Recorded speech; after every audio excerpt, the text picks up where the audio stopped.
Yeah, I was reading Dostoevsky because I recently found his work. I never read it before, but I'm reading Notes from the Underground, which is basically just like ramblings.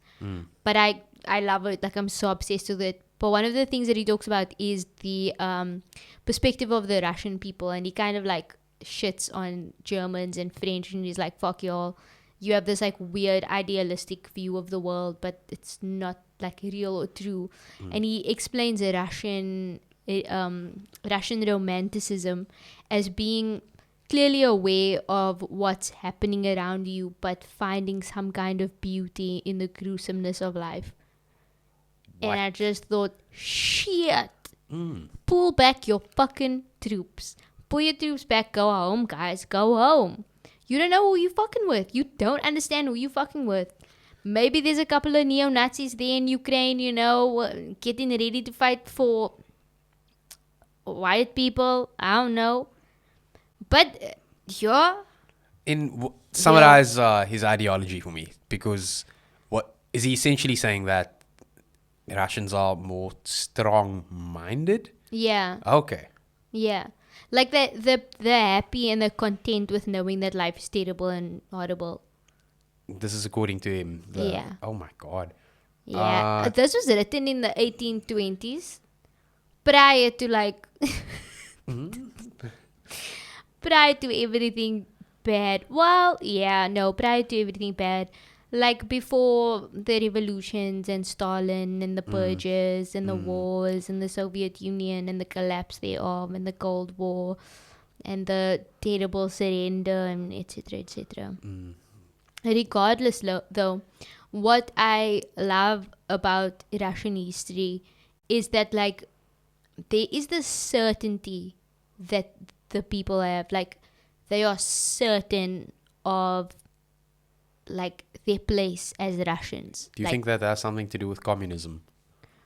I don't know how much communism is, how much of it. I mean, maybe it could be, but it's just they seem very strong-minded and strong-willed, and they seem very invested in the ideal of Russia.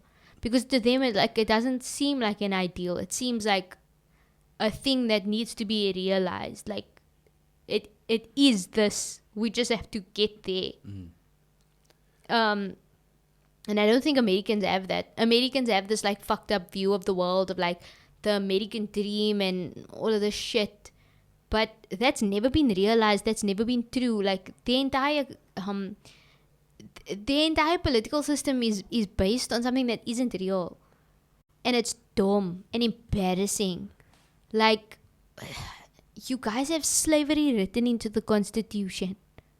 So now, don't come now talk to me about war criminals, please. Because literally everybody in the American administration has at some point been a war criminal. Hillary Clinton they tried to arrest Hillary Clinton in, I don't know which country it was. But they tried to arrest her for being a war criminal. Because she went into fucking Iraq and Libya and all of the... Muammar Gaddafi, he was assassinated by the American government, and Hillary Clinton's comments on that was, we came, we saw, he died. Damn. That's what this white bitch had to say. She decided to drop bars.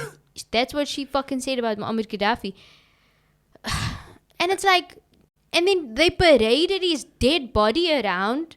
They fucking hung Saddam Hussein on Eid Day. On TV. Yeah, for fuck's sakes, you have no the morality line is duck weird. Yeah, they go around acting like they are, the world's moral compass, freedom fighters. We are here to fight for democracy. Justice League. You don't even have democracy in your own country. Are you dumb? They literally... they have an electoral college. Okay? What happened with Trump? He didn't win the popular vote. Hillary Clinton won the popular vote. Now, why did she not win the election then?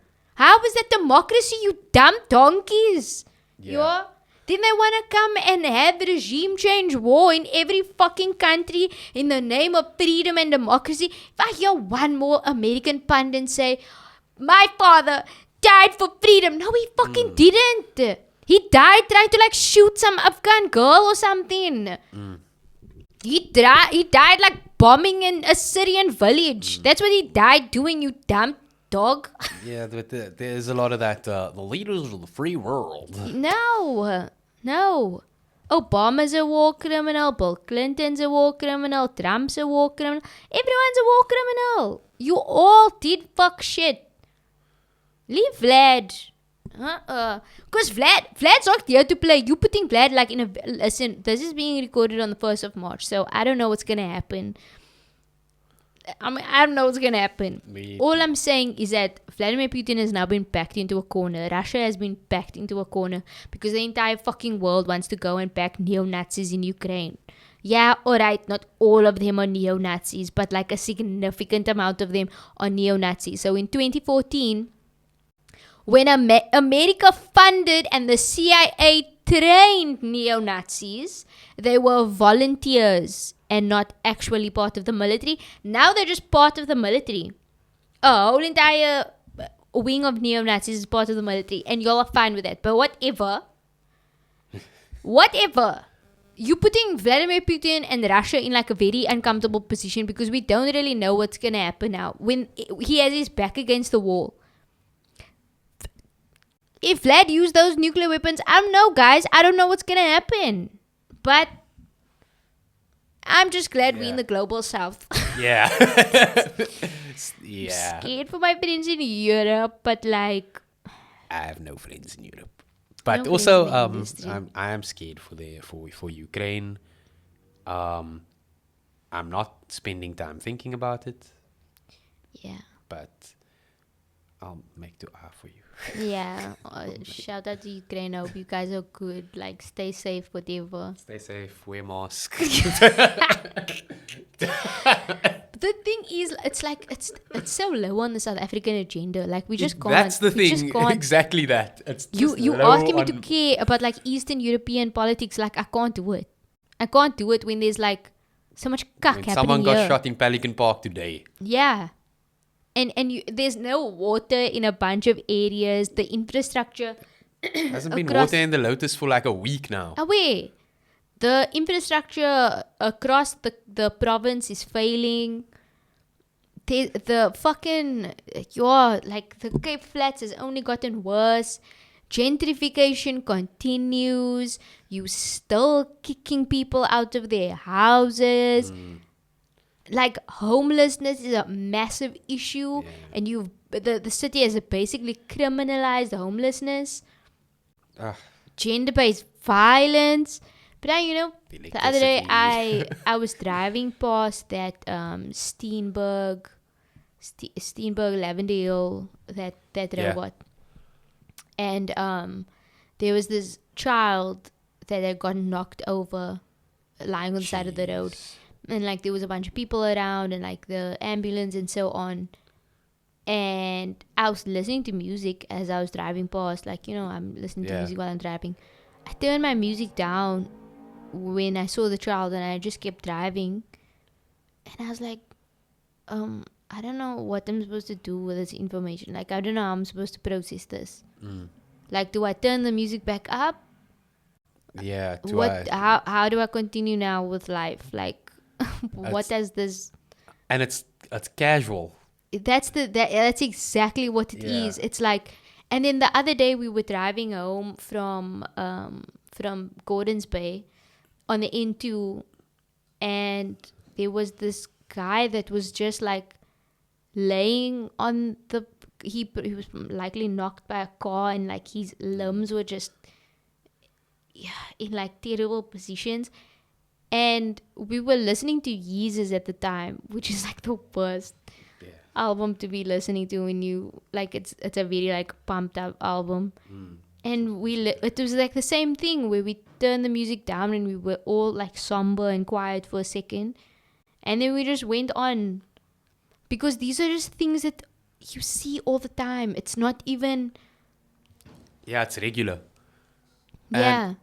And I think like when earlier you said that white people have a monopoly on trauma, I was thinking of like how in low income schools it's like they're shooting and whatnot outside in the area. There's gang violence, and the solution is don't go outside for interval today, guys. Yeah. And then go on with your day. Yeah. Communicate have a community outreach program. Communicate with the gangsters. Yeah. Imagine that happening at Wynberg Boys. Imagine school be closed for like 3 weeks. But that's the weird thing about this city specifically. It's this like constant inequality. You drive from seeing someone like half dead to seeing the beach and people enjoying themselves and white people having like fucking sundowners at Camps Bay. And then the dichotomy is overwhelming sometimes. It's like it's too much. Like I can't manage it. I can't like it's like how does your brain process like so much privilege and then so much pain at the same time? And the thing is like most white people are so unaware of it. Yeah, they only see it as an inconvenience to them. And when they do see it as anything more, it's the fault of the government. The ANC is not doing their job. That's why black people are rioting in KZN. And it's like, no, friend. It's because you're sitting here with all your fucking wealth, which you have refused to give up. And I don't know if you've seen these fucking white people these days that want to go live in the townships. Oh my god! Oh, like township tours. Oh my god! Like it's like look at how cultured we are. Oh my god! And then there's like these white people that go and live in the townships now. Yeah. Because they are like so privileged and they just don't want to be privileged anymore. So they're just like leaving their privilege and they're going to live in the township.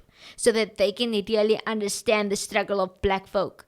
Meantime, you still have a fucking house in Bishop's Court. Yeah. Why don't you let the people live there then? Instead of you going to occupy space. Go away. We don't need your performative cuck. We don't need nothing. Give back the land. That's always all. Performative. That's the thing. Like your TV blanket drive, all of it, it's good. But it's performative. Yeah. And like, real change 16 days of activism and all of this cuck. What are you doing for Nelson Mandela Day, guys? Ooh, wait, don't forget to take the picture. Yeah, I'm clearing out my cupboard and I'm giving all my fancy Zara outfits, I'm giving it away because it doesn't fit me anymore. And that's what you're doing for 16 days of activism. Good job. 16 days of activism is bullshit in the first place. Fuck that. But the fact that is your charity to give your fucking leftovers to people, fuck you. I can't frit it. I can't frit. And the thing that upsets me is that I'm there also. I'm also at that point. I'm also at that point where like I can't care anymore. I'm unable to. Yeah. I'm unable to give any more of myself to these issues because it's just so fucking overwhelming. Yeah. And like you can work with people and work in these organizations and with these NGOs and you can try and nothing changes because it's structural. It's structural. Like as much as like one tries to do, it's like, okay, the activism, like, yes, you're doing a good thing, but as much as like anybody tries to do, it's a little, and in the grand scheme of things, like we can put all our little bits together and it's still not gonna be enough. Yeah. So give back the land. Just give just back the give it land. back. That's all. And what's so funny about like a lot of these land reclamation issues and how white people get so upset about it is like we're not even asking for the land you on. We're asking for the land that you aren't on. There are so many open plots that aren't being lived on that don't belong to you. And they fight against that. And it's like, but if I get kicked out of my house in Constantine, then I'll have to get an apartment in Claremont. Pain. I literally heard someone say, well, what are black people even going to do with the land? Does it fucking matter to you? Does it affect you in any way? It's not your business, Sarah. Go away. It's not about, well, the economy and like what's going to be best for the economy. It's not about that. You enslaved and oppressed a people for hundreds of years. and you just want everyone to sit fast and be happy with it. I can't treat it. And you know what grinds my gears the fucking most is that even when we aren't asking for that, we aren't asking for the land, we aren't asking for anything big or important, we're just asking you to not give us a fucking fail cake every time we walk into Tasha's. You can't do that. But Taahirah, you're bringing up the past. No, Taahirah, no. No. It's not the fucking past. It's not the fucking past, because it's just evidence to the fact that even if we have money, we are by the means, we have the same fucking Zara jeans that you have, we're driving the same car, black people have risen up and they are, at the same economic level as you. You fucking walk into any of those cafes along Camps Bay and white people are mad as shit to be seeing black folk there. They're like, how the fuck did you get there? Yeah, almost like the buzz at the beach. Yeah. On New Year's. Oh my god. Oh, that was fucking terrible. irks me. I couldn't stand that, because it's like majority of the country is black. White people make up 9% of the fucking country, of the whole of South Africa. You are a tiny minority in the Western Cape. I know it doesn't look like it. I understand it doesn't look like it because Sea Point and all the areas that you live in is white. I get that. But when it's the hottest day of the summer and you see black people on the beach, why are you surprised? What did you think black people are going to do? Not go to the beach? When it's hot? You don't own the beach. And then they come with this cack of, oh no, but the turtles, and like it's litter on the beach. Don't talk shit to me. You come there leaving your fucking Heineken bottles there all the time. That's never a problem. Never a problem. When you leave your Woolworths buckies lying around, nobody cares about that. I heard such cack about it was the black tide. What? The black tide. Jesus. In a fucking African country. In an African country, you confused as to why black people are in your line of sight. Are you dumb? Leave, just go then. I think, but like, not to be fair, because there's no way I can be fair. Not to be fair, yeah. Yeah, like, because of how, like, white people and colored people are raised separately from black people. And like our schools are still separate just based on like finances and whatnot. Black people are new to white people. Yeah. Essentially, because they're not sharing spaces with them ever. So, and it's like through that they're being taught to fear.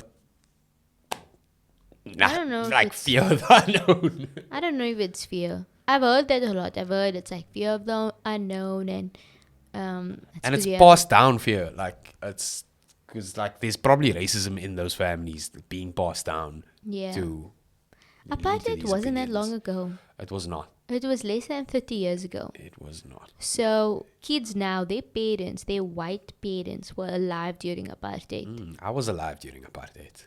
How many of those white parents were against Apartheid? How difficult is that conversation to have with your child that's now in Bishops with a black boy when you did fuck all about it? Yeah. Jeez.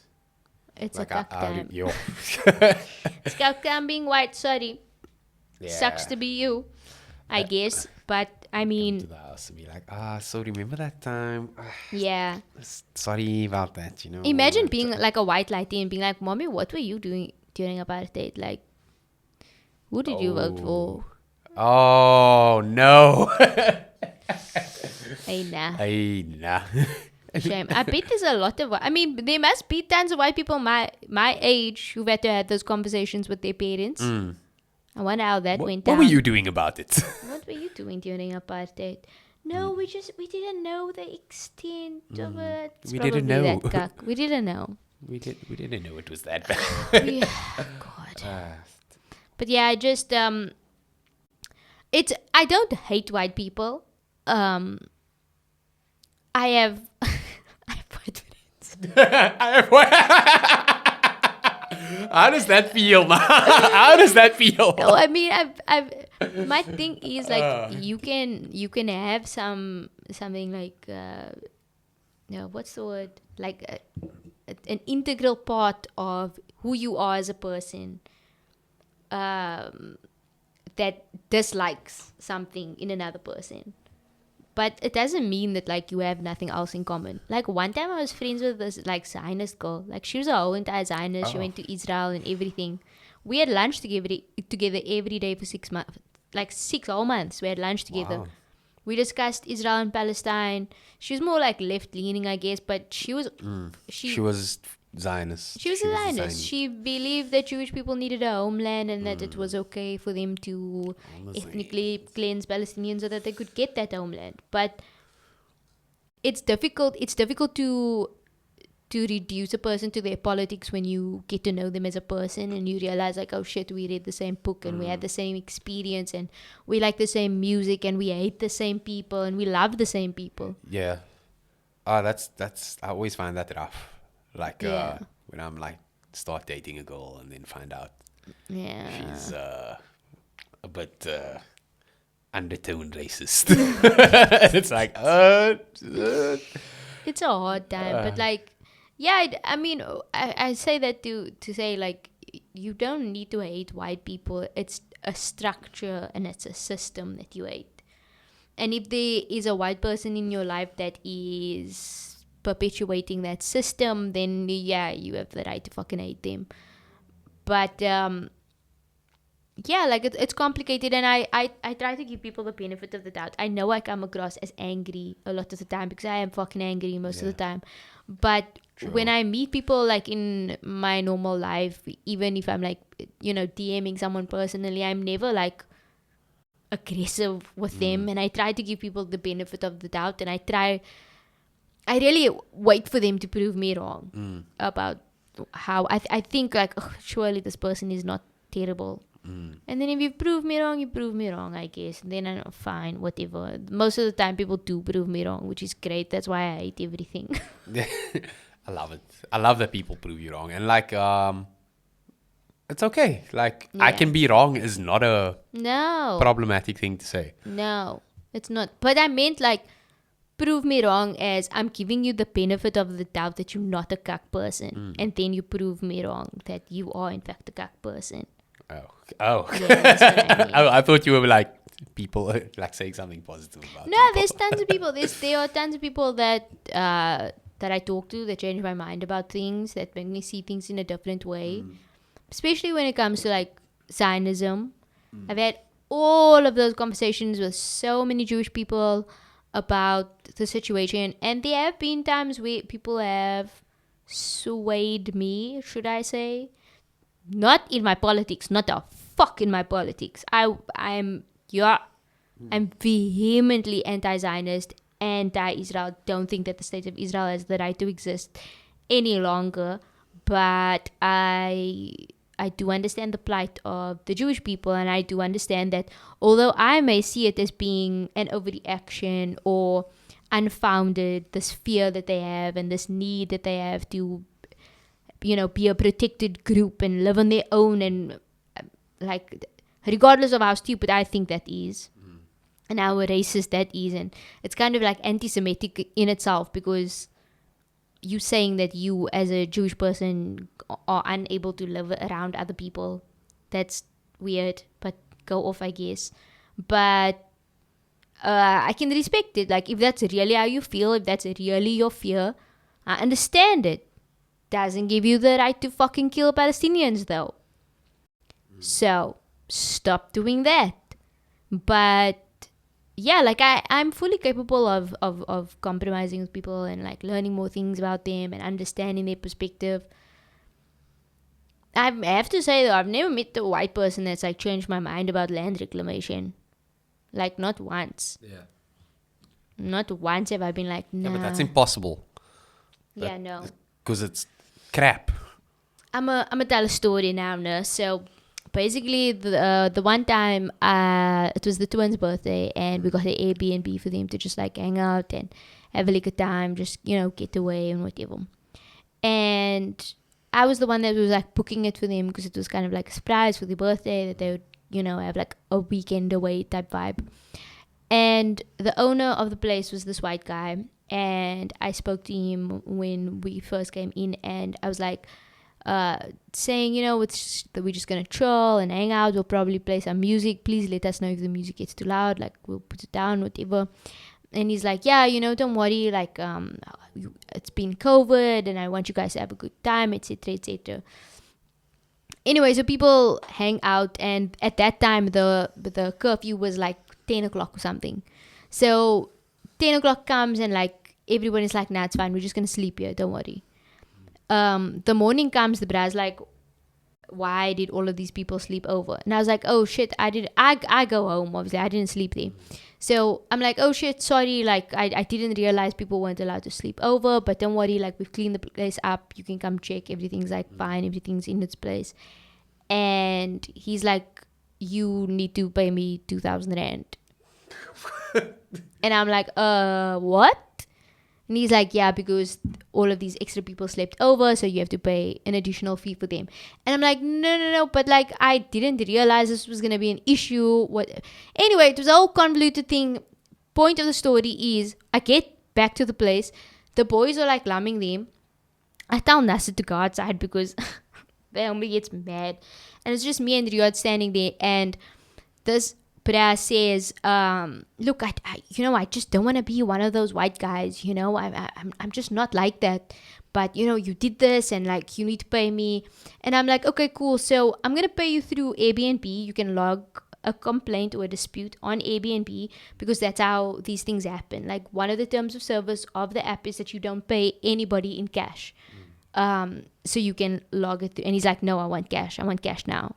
And I'm like, bro, this is what the app says. And I show him what the app says, and he's like, no, you have to pay me. And he ends up getting like hella mad at me. And this maspoos steps to me, like he physically is like, give me the fucking money or I'm gonna fucking beat you up. To me. He's like puss tall, and he's screaming at me to the point where Riyadh has to step in between me and him. And he's like, give me the fucking money or else. And I'm like, or else what? My guy? And he's like, oh, I'll fucking kill you. Wow. Look at this diff. Riyadh's like, Riyadh is always the person in these situations that is extremely calm and he handles his shit. And he stands in between me and the guy, and he tells the guy, like, calm the fuck down, back the fuck up. And he's like, fine, it's fine. Pay the money, let's just go. And at this point, like, I'm genuinely like, holy shit. Is this like a get out moment? Like, is this motherfucker gonna kill me? Maybe I should have asked Nasser to stay. Yeah.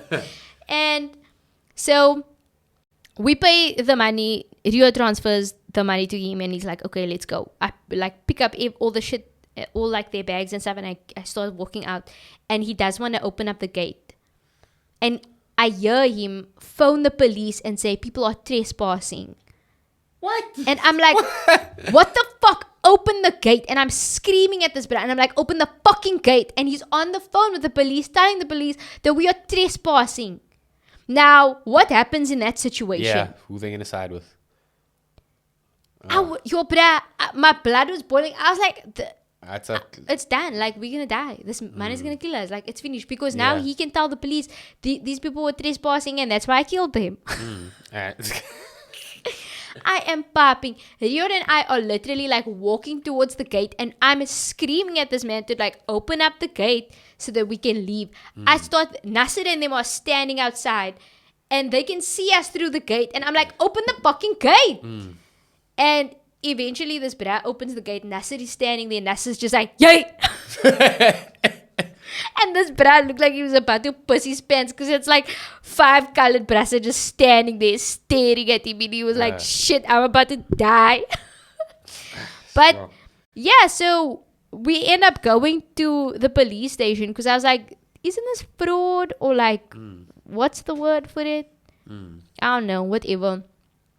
Can I guess what the police did? Yeah, go. Fuck all. Yeah, that is the correct answer. Yeah. The answer is fuck all. The police did actually arrive at his place 30 seconds after we left because he lives in Constantia, so it was, it was very quick. And I'm in the police station like, this white man just fucking stole. Yeah. And the way that it felt also, knowing the fact that I have to fucking rent an Airbnb in Masapoos, Constantia, where my family was kicked off the Masapoos land. And now this Nai is telling me that I owe him an extra 2,000 rand because brown people were sleeping in a place we already paid for. But then you know what I found out afterwards that's so fun? First of all, I found out that he has a fucking failing business and that his daughter's a stupid cunt. What? Yeah, I found that out. He has a failing business. Pretty sure he's doing some money laundering shit. And Airbnb seems to be the only way that he's a stupid cunt of a daughter. Oh, this is the thing that also grinded my gear. His daughter is standing there. She's like a few years. She's actually in high school. Funnily enough, when I told someone about this, a cousin of mine actually knew the daughter, and she was like, yeah, she's that bitch that posts like Black Lives Matter but then calls people the N-word. So his daughter is standing there and her father is screaming at me, telling me he's gonna fuck me up. And I turn to her and I'm like, you are allowing this. You're allowing your fucking father to speak to a woman like this. Yeah. You as a woman are standing here letting it happen. She's like, you're just upsetting him. You're the one that's upsetting him. Just give him what he wants. And I'm like, you fucking dumb white bitch. I will murder. The anger that I felt. Anyway, found out that, he has like a failing business and like his LinkedIn profile is pussy embarrassing because he's like, I am a CEO of Foko and like I'm the best at being a CEO of nothing and innovation and like stupid fucking words like that mean nothing. And then the best thing I found out was that his property is under dispute for land reclamation. Oh. I know, alhamdulillah. Inshallah, the land will be taken from this good cunt. News in the church. Yeah. So, it was a sad week in South Africa because the most innovative hip-hop artist that we have passed away. He took his own life. R.I.P. Ricky, of course. And it brought up a lot of conversations regarding men's mental health and the ability to ask for help. And on the one hand, I understood a lot of things that people were saying. Like, I saw this one famous influencer lady being like super apologetic from women's side. Like, we're sorry that we expect you to be strong and we're sorry that... And after a while, it started feeling like we were blaming women for the situation. And right now, I don't know where to stand on that matter because it's obviously an important topic to a lot of men. And I don't think that blaming someone is necessarily going to be the best way to go about having the conversation, but that's the thing, like men's health is so complicated, we don't even know where to start. Yeah. So, I think, like, where do you think we should start? Well, patriarchy is a system, it's not a person. Just because you're a man doesn't mean that you aren't affected by patriarchy. Just because you're a man doesn't mean you created patriarchy either. Maybe you enjoy the privileges of patriarchy because you're a man, but it also means that you suffer the consequences of it.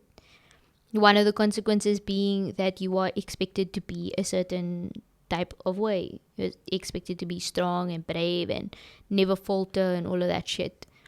And I think like men's mental health is definitely an issue that needs to be explored in like a very nuanced kind of way. Because on the one hand, I see these fucking alpha male podcasters that are like, you have to be alpha.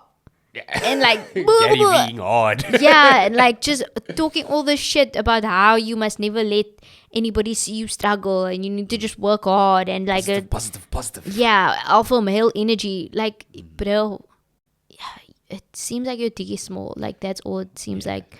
When your profile picture is a picture of a lion. Oh God.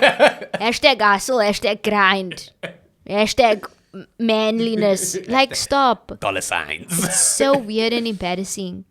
Like, that's like the one side of it, and then the other side of it are men that like fucking cry about how women expect too much and women don't love them and like fucking incel shit. But I think there is a conversation to be had about the way that men are not really given space to feel the full extent of their emotions. Because we can all talk about patriarchy and we can also all talk about the way that our fathers have not handled their shit. Many of our fathers have mental illness that have gone unaddressed for literal decades because they were never given the space to like understand their emotions, especially men of color, especially black men. Where are the safe spaces for men? I don't know. I'm not a man. I don't know where they are. For me, it's like with my friends, but it's not that I think my friends are cooler than everyone else's friends, but like I just think that a lot of guys don't have that. Yeah, boys think everything is gay. Yeah. It's gay to talk about your feelings. Yeah. It's gay to sit next to each other on a couch. And I mean, we do this thing where it gets serious and then we start like making jokes about it. Yeah. But it like protects us. Yeah. Essentially. So to find that, I think finding the safe space is maybe the starting point for us. Like I heard AKA had a post about it. And his post was like super against me. I'm gonna go fetch that post quick. Oh Jesus! Yeah, I don't feel like AKA is necessarily the. Was it? Didn't he like have sex with a child or something? No, AKA has actually been through a lot this year. So his wife actually, I don't know if it's his wife, but his partner committed suicide earlier this year. Oh, sadly, sorry. Yeah, and then happy again. And it's. Like there was also a video of him like jumping through a wall on that same night, and oh dear. But like it's complicated, and I wouldn't speak on his situation because he's done what he's. Whoa! Oh. I just saw I just opened AKA's Instagram, and the first thing I see is this. Let's hear it. Free Palestine, gang!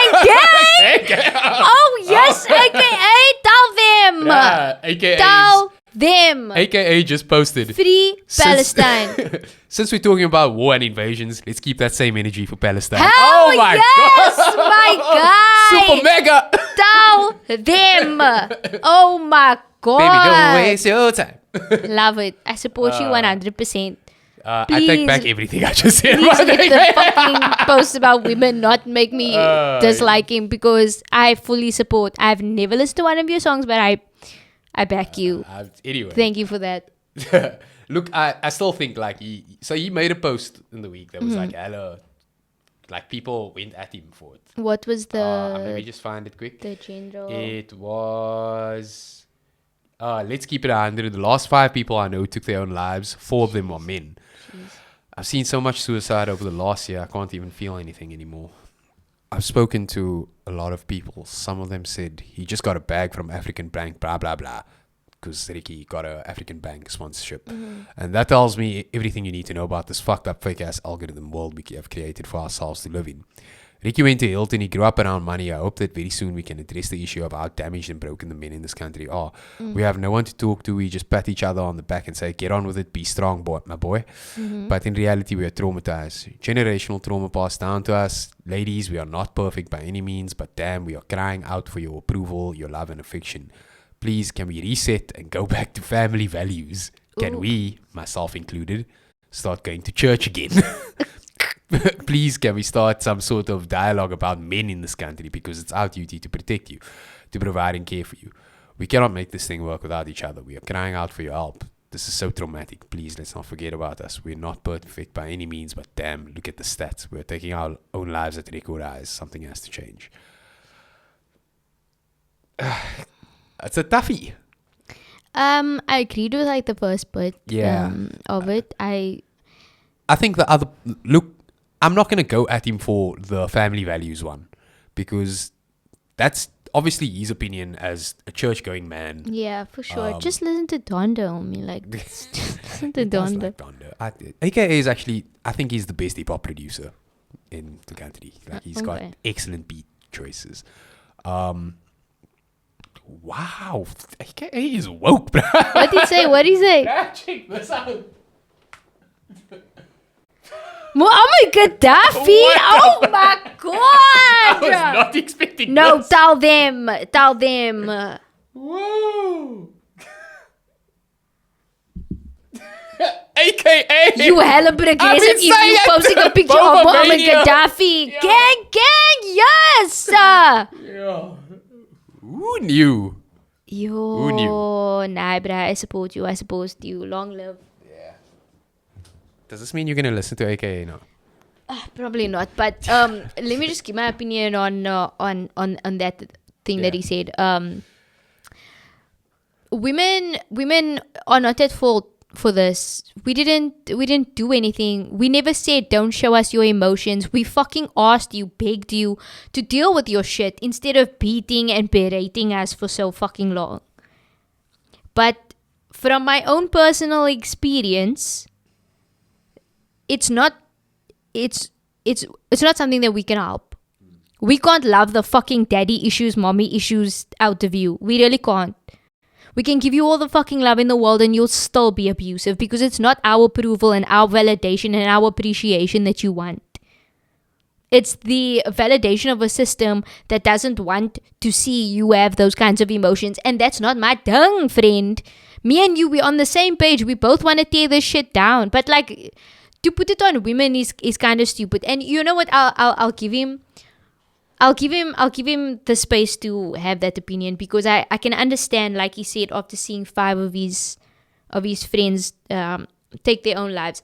It's understandable to be in a position where you are begging for something and someone to fix it for you. And for him, it seems obvious that women would be the ones to pull him out of this because it's men taking their lives, so surely women are the ones to blame. It's a simplistic view, but I won't hate on him because I feel like man's probably suffering from hella trauma right now, so let him talk shit and have stupid opinions. It's fine, but it's not our job as women to fix men. Like, it's not our job because like we can only do so much before you have to put in the work yourself.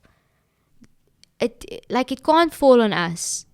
We already have to fight against a system that is unfair to us, that does not care for us particularly. We already have to suffer of the consequences of like patriarchy and I'm not talking about like white girl feminism here. I'm talking about patriarchy in the South African context, in the context of being scared to walk down the road in the middle of the fucking day, being scared to go out at night, being scared to get into an Uber, being scared to, all of this shit. It's like a normal fucking common thing for girls to share their location with their friends whenever they leave where they are.